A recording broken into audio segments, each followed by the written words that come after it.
In this video essay, I will explore how funding alterations impact art therapy practice. I would like to begin with political aspects and current factors. It has always been a usual practice for governments and nobles throughout history to commission public art to commemorate a special event or demonstrate power and wealth. Gradually, the perception of art and the way people look at it has changed. Today, art is available to the general public and is seen more as means of self-expression, even a way to communicate and link to the rest of the world.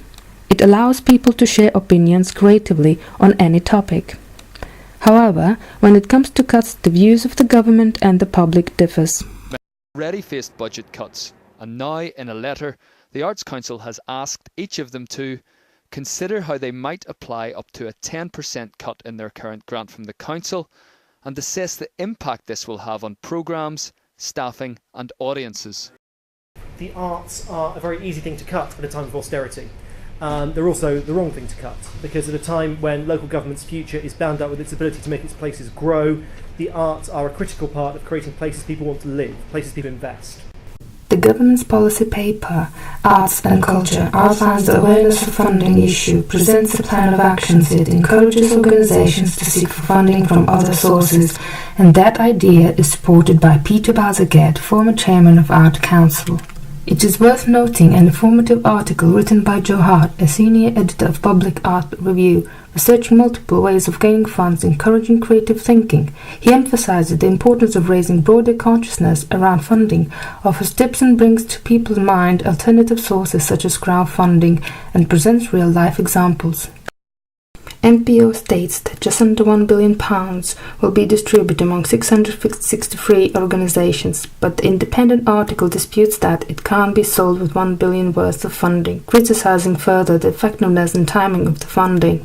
It points out that more than a fifth of children referral has been rejected by camps. It is widely discussed how funding alterations affect NHS Trust, and the article published by BBC News shows that in total numbers bear a slight imbalance.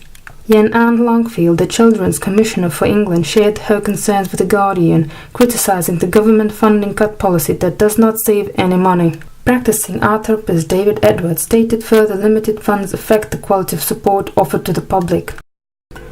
So how to help people before it's too late? Which leads me to the second question, why fund an early intervention? Anne Longfield has highlighted the early intervention that teaches to manage a range of mental issues. Many art therapists, like respected author Kathy Malchiodi, discusses early intervention, which is an ideal therapeutic moment for traumatized children. I have interviewed Melissa King, art psychotherapist, and asked her opinion about it. So I think early intervention is really, really important, and I think that the earlier the better. So I think that I'm currently trying to get funding for doing work with pregnant mums that are struggling, that are basically unprepared, that are worried, that are maybe the midwife has said there's concerns about the worrying about whether they'll manage as a parent. So I think that is early intervention, as in the young person hasn't even been born yet. So the mum's prepared for all the possibilities that can happen when they have a child. And also, as far as early intervention is concerned, a lot of the work I do focuses on that. And I believe that if a young person is struggling, then the earlier you work with them, the better, because that enables them to have, if they have a positive experience of therapy, that enables them to think, well, if in the future, when I'm maybe older and I might suffer from anxiety, if they've had a positive experience with the therapeutic process, then they can think to themselves, oh, I might try art therapy again, or I might try talking to a counsellor, or talking to a psychotherapist, or talking to a drama therapist. So that's happened a lot within my role. I've worked with young people that have had art therapy in primary school, and then they've gone to high school, and then they've struggled, and then a teacher has said to them, what do you think might be able to help you? And they said, art therapy.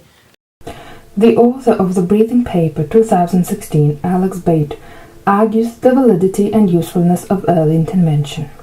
A Department of Education recognizes the importance of it. However, to receive funding, it has to be evidence-based practice to support the application. It is not an easy task to evaluate the effectiveness economically. MP Graham Allen, in his report Early Intervention Next Step, and Early Intervention, Smart Investment, Massive Savings 2011 analyzed similar practices in Europe and North America. He suggested that this policy must have a foundation. He disputed the budget, saying that the funding given to support later intervention should be changed to fund early intervention. He argued further, stating that intervention happens too late and that the delay increases the cost for treatment later in life. Catherine Broch from a charity organization Place to Be said that public and political understanding of young people's mental health is growing. The Prime Minister herself emphasized recently that mental illness too often starts in childhood and that, when left untreated, can blight lives. The Welsh Government stands up for open dialogue with people to gain long-term health benefits through creative therapeutic engagements, and puts forward the view that it continues to improve the healthcare sector by putting the right investment in arts that many benefit from. According to Chairwoman E. Morgan, it's better alternative than medication.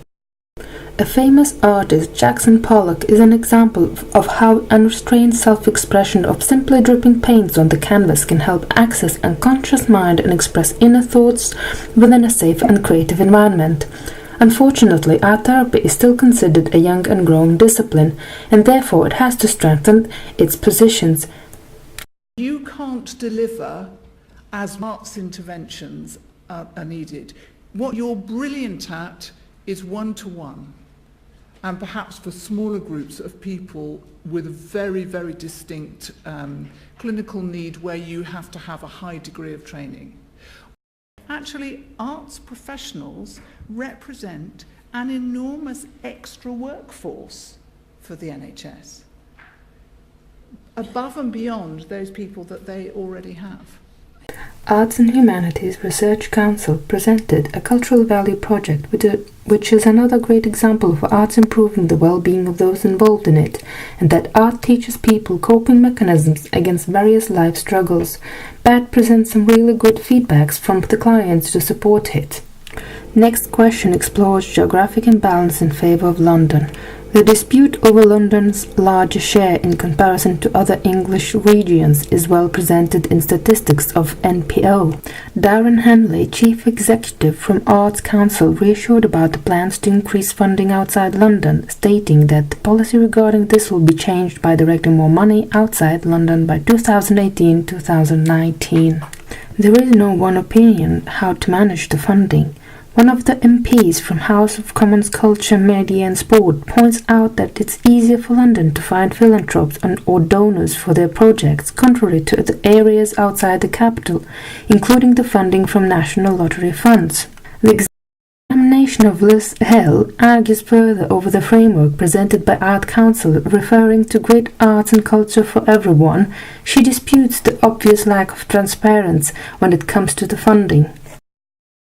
Next question highlights the role of Brexit. Sir Nicholas Sirota, newly appointed chairman of Arts Council, has announced the plans for 2015-2018 to invest £1.1 billion of public money and about 630 million national lottery cash in the arts and culture sector.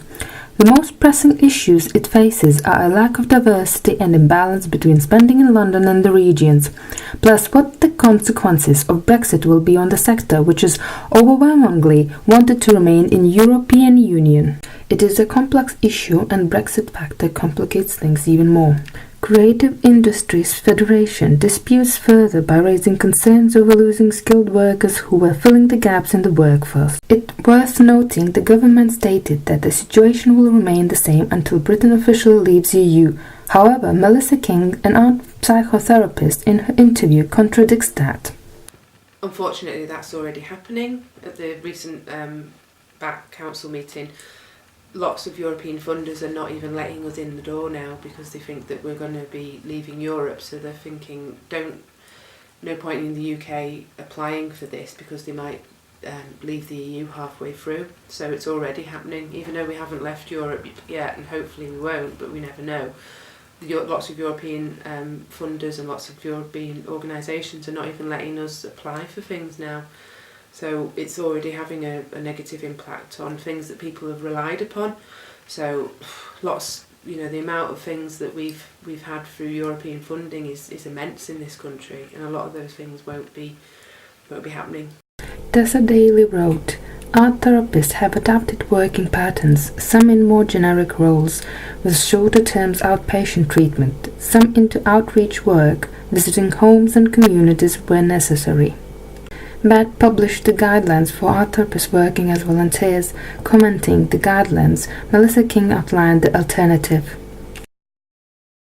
Call it a pilot, so then you can be very boundaried within that space and say to the organisation, I'm prepared to run a pilot art therapy scheme, and this will be for 6 weeks or 10 weeks or 12 weeks, and this will be the amount of sessions I can do, and then after that time we can reflect on it and see whether that's something that you'd like to consider in the future. If they want to the therapist doesn't feel that they're being taken advantage of indefinitely, move on to the next organisation. A lot of the time employers will doing that until somebody offers you a job, because they're thinking, I'm getting art therapy today, I can tick the boxes of the years having a therapist. I'm not paying them. They're not professional. They're having to pay for their own session. So we were told, and the therapist can feel told, I want to work doing art therapy, I want a disservice. The last topic will present Articulate. The concerns were raised by Kaylee Hughes in her article Arts Funding Cuts and the Problem with Working for Exposure. She points out that working for free affects the perception of the artist and his work. The termination of funding that arts face in the USA threatens to the existence of many forms of arts, including art therapy. The financial crisis indicates a desperate need to survive. In response to the current situation, Mary Rose Brady from BAT presented to the students a special program Articulate, designed to help and support teachers and their assistants, teaching them skills aimed for therapeutic interventions. These special measures will integrate art therapy into schools of England. Final chapter, conclusion. From all this evidence, it is clear that it is essential to convince the government address the problem of funding, force the matter into spotlight by all means necessary, and show the impact arts do to people. Moreover, teach people to think creatively and seek funding from other sources as well. It is worth noting that raising awareness shifts our perception and lets our voices to be heard by the publics, and not only to make the issue visible, but more importantly, to show a solution.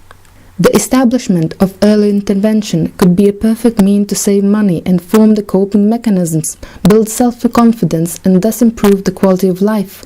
The dispute over fair distribution of funding is questioned, but how to measure that? Different sectors raise their need for financial aid. So how to survive when there is not enough funding? I believe desperate times require desperate measures, such as the new model Articulate designed by BAT. And finally, arts are extremely rewarding to everybody, whether it is seen in the museum or produced personally.